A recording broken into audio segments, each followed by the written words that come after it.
Hello friends, मैं हूं मुस्कान और आप लोग का स्वागत है हमारे यूट्यूब चैनल स्मार्ट एजुकेशन पे। आज मैं आप लोग के लिए लेकर आई हूं घटना चक्र सामान्य अध्ययन पूर्वावलोकन 2024 में भारतीय इतिहास को, जिसमें हम लोग पढ़ रहे थे मध्यकालीन भारतीय इतिहास। इसके अंतर्गत हम लोगों ने दिल्ली सल्तनत के 5 राजवंशों को पूरा कंप्लीट कर लिया था क्वेश्चन के साथ, और इनके व्याख्या को भी हम लोगों ने देखा था। अब आता है दिल्ली सल्तनत के प्रशासन। दिल्ली सल्तनत में प्रशासन का क्या महत्व है, किस तरह से शासन किया दिल्ली सल्तनत में, उसको आज हम लोग देखेंगे। तो आइए हम लोग देखते हैं कि किस तरह से किन किन वंशों ने दिल्ली सल्तनत पर शासन किया। दिया गया है कि गुलाम वंश के सुल्तानों ने 1206 से 1290 ईस्वी तक शासन किया। खिलजी वंश ने 1290 से 1320 ईस्वी तक शासन किया। तुगलक वंश के शासकों ने 1320 से 1412 ईस्वी तक शासन किया था। सैयद वंश ने 1414 से 1451 ईस्वी तक शासन किया। अब आता है दिल्ली सल्तनत के लास्ट वंश लोधी वंश। लोधी वंश के शासकों ने भी 1451 से 1526 ईस्वी तक शासन किया था। इसमें तुगलक वंश का शासनकाल दीर्घकालिक था, यानी कि दिल्ली सल्तनत में सबसे लंबा शासनकाल किस वंश का था, तो तुगलक वंश का। आगे दिया गया है कि सल्तनत काल के अधिकांश अमीर एवं सुल्तान तुर्क वर्ग के थे। सुल्तान केंद्रीय शासन का प्रधान था। इसी तरह सल्तनत काल में प्रायः सभी प्रभावशाली पदों पर नियुक्ति व्यक्तियों को अमीर की संज्ञा दी जाती थी। इन अमीरों का प्रभाव उस समय अधिक होता था जब सुल्तान अयोग्य और निर्बल अथवा अल्पवयस्क होता था। आगे है कि प्रशासनिक विभाग एवं इससे प्रारंभ करने वाले शासक। पहला प्रशासनिक विभाग है कि दीवान ए मुस्तखरा, जिससे जो राजस्व विभाग से संबंधित था। इसे किसने स्टार्ट किया था, किन शासकों ने प्रारंभ किया था, तो अलाउद्दीन खिलजी ने प्रारंभ किया था। अब आगे है दीवान ए रियासत, जो बाजार नियंत्रण विभाग प्रणाली था। इसे भी अलाउद्दीन खिलजी ने ही प्रारंभ किया था। और दीवान ए अमीर कोई, जो कृषि विभाग से संबंधित था, वो मोहम्मद बिन तुगलक ने इन्हें प्रारंभ किया था। आगे है दीवान ए खैरात, जो एक दान विभाग है, जो फिरोज शाह तुगलक ने इन्हें प्रारंभ किया था। दीवान ए बंदगान फिरोज शाह तुगलक ने इन्हें प्रारंभ किया है। आगे दिया गया है कि विभाग एवं उनकी कार्य विधियाँ, यानी कि किस विभाग की क्या क्या कार्य हैं वो दिया गया है। पहला कि दीवान अर्ज, कि ये इसकी क्या कार्य विधियाँ थी, तो ये सेना विभाग से संबंधित थी। दूसरा है दीवान रिसालत, तो इसका कार्य था धार्मिक मुद्दों से संबंधित या फिर विदेशी मामलों की देखरेख से संबंधित था। और आगे है दीवान इंसा, जो सरकारी पत्र व्यवहार से संबंधित था। चौथा है दीवान वजारत, जो वित्तीय मामलात से संबंधित या फिर राजस्व विभाग से संबंधित था। अब आगे है कि विजारत एक ऐसी संस्था थी जिसे इस्लामी संविधान में मान्यता दी गई थी। जिन गैर अरबी संस्थाओं को अंततः मुक्त किया गया था तथा मुस्लिम सम्राटों के अधीन मंत्री परिषद के लिए जो नाम व्यवहार में लाए गए थे, उन्हें विजारत की संज्ञा दी गई थी। विजारत को एक संस्था के रूप में अपनाने की प्रेरणा अब्बासी खलीफाओं ने फारस से ली थी। मोहम्मद गजनवी के राज्यकाल में अब्बास फजल बिन अहमद प्रथम वजीर हुए, जो शासन व्यवस्था चलाने में निपुण थे। राज्य का मंत्री वजीर कहलाता था। वजीर मुख्यतः राजस्व विभाग, जिसका नाम है दान ए वजारत, का प्रधान होता था। इस दृष्टि से वह लगान, कर व्यवस्था, दान तथा सैनिक व्यय आदि सभी की देखभाल करता था। तुगलक काल में मुस्लिम भारतीय विजारत का स्वर्ण काल कहा जाता है। तुगलक काल में मुस्लिम भारतीय का विजारत का स्वर्ण काल कहा जाता है। फिरोज शाह तुगलक के समय वजीर का पद अपने चरम उत्कर्ष पर जा पहुंचा था, यानी कि तुगलक वंश के फिरोज शाह तुगलक के शासनकाल में वजीर का पद एकदम ऊंचा, मतलब सर्वाधिक ऊंचे स्थान पर था। दशमलव प्रणाली के आधार पर सेना का संगठन और पदों का विभाजन किया गया था। घुड़सवारों की टुकड़ी का प्रधान रसे खेल कहलाता था। 10 रसे खेल के ऊपर एक सिपह सलार, 10 सिपह सलारों के ऊपर एक अमीर, 10 अमीरों के ऊपर एक मालिक और 10 मलिकों के ऊपर एक खान होता था।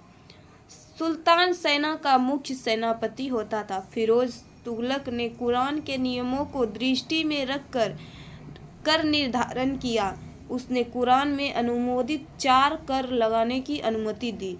पहला कर था खराज, दूसरा जजिया, तीसरा खुम्स और चौथा था जकात। खुम्स लूट के धन पर लगाया गया कर को खुम्स कहा जाता था, जो युद्ध में शत्रु राज्य की जनता से लूट में प्राप्त होता था। इस लूट का 4/5 भाग सैनिकों में बांट दिया जाता था और शेष 1/5 भाग राजकोष में जमा होता था। किंतु अलाउद्दीन खिलजी और मोहम्मद बिन तुगलक ने 4/5 भाग राजकोष में रखा और 1/5 भाग सैनिकों में बांट दिया।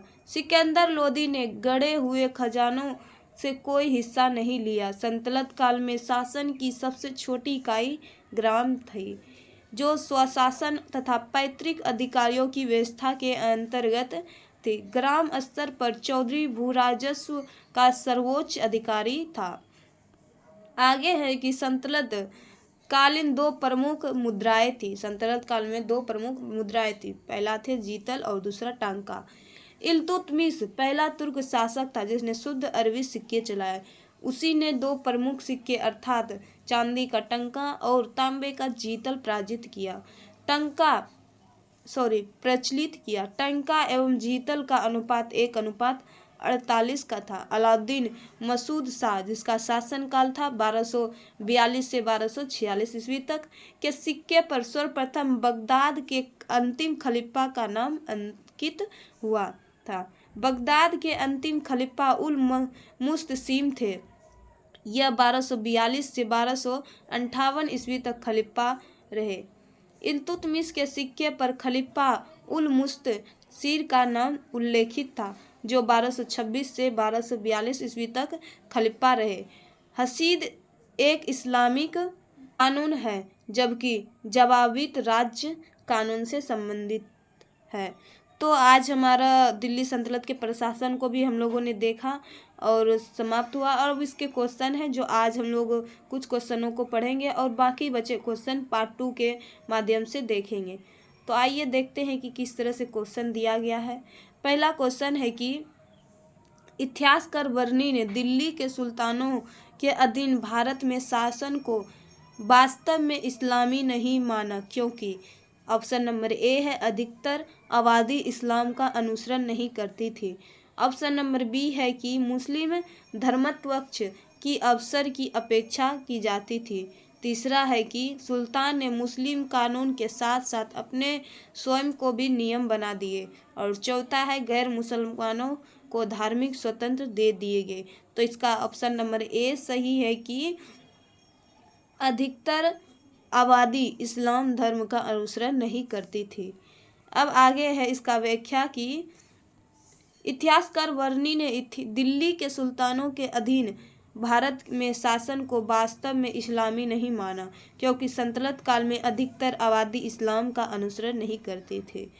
आगे है 2 नंबर प्रश्न की सल्तनत काल के अधिकांश अमीर एवं सुल्तान किस वर्ग के थे? तो किस वर्ग के थे? तुर्क वर्ग के थे।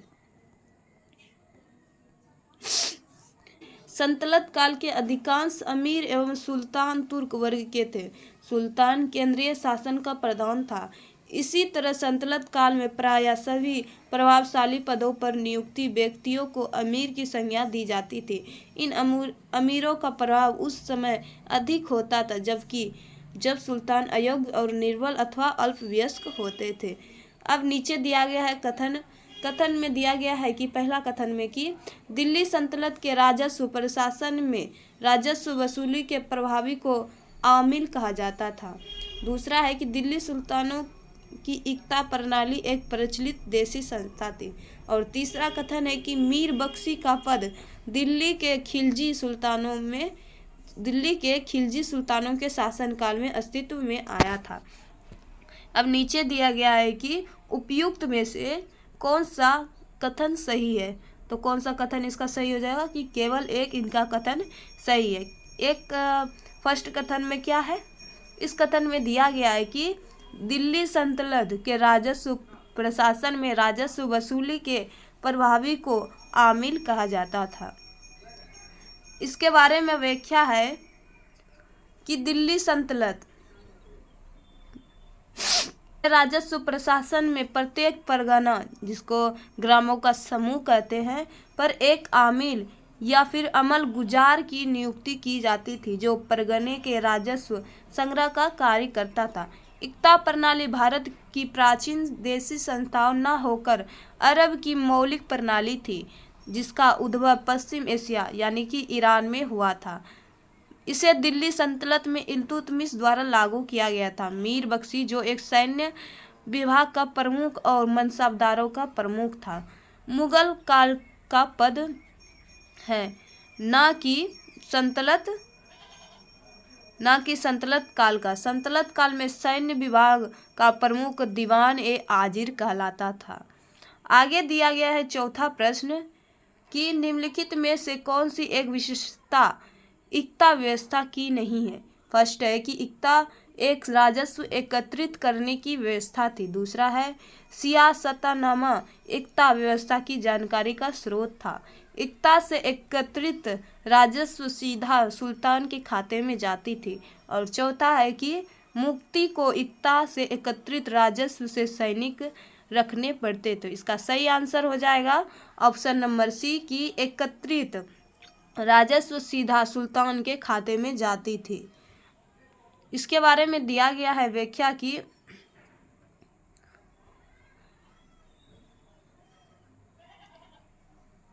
भारत में सल्तनत काल के दौरान इल्तुतमिश द्वारा इक्ता प्रणाली का प्रचलन किया गया था। इक्ता व्यवस्था के तहत इक्ता के धारक, जिसे इक्तादार या मुक्ति कहते हैं, को उस भू क्षेत्र से राजस्व करों को एकत्रित करने की जिम्मेदारी दी जाती थी। इक्ता से एकत्रित राजस्व सीधा सुल्तान के खाते में नहीं जाती थी, बल्कि इसी राजस्व से मुक्ति अपने सैन्य और प्रशासनिक व्यय पूरे करता था तथा उसे इस राजस्व से सुल्तानों की सेवा हेतु सैनिक रखने पड़ते थे। खालिसा भूमि से प्राप्त आय सीधे सुल्तान के खाते में जाती थी।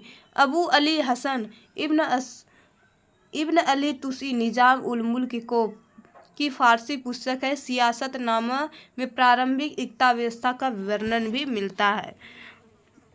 तो आज हम लोगों ने कुल चार प्रश्नों को देखा, कंप्लीट किया और बचा हुआ क्वेश्चन जो हम लोग कल के वीडियो में देखें। मिलते हैं नेक्स्ट वीडियो में और क्वेश्चनों के साथ। तब तक के लिए थैंक यू।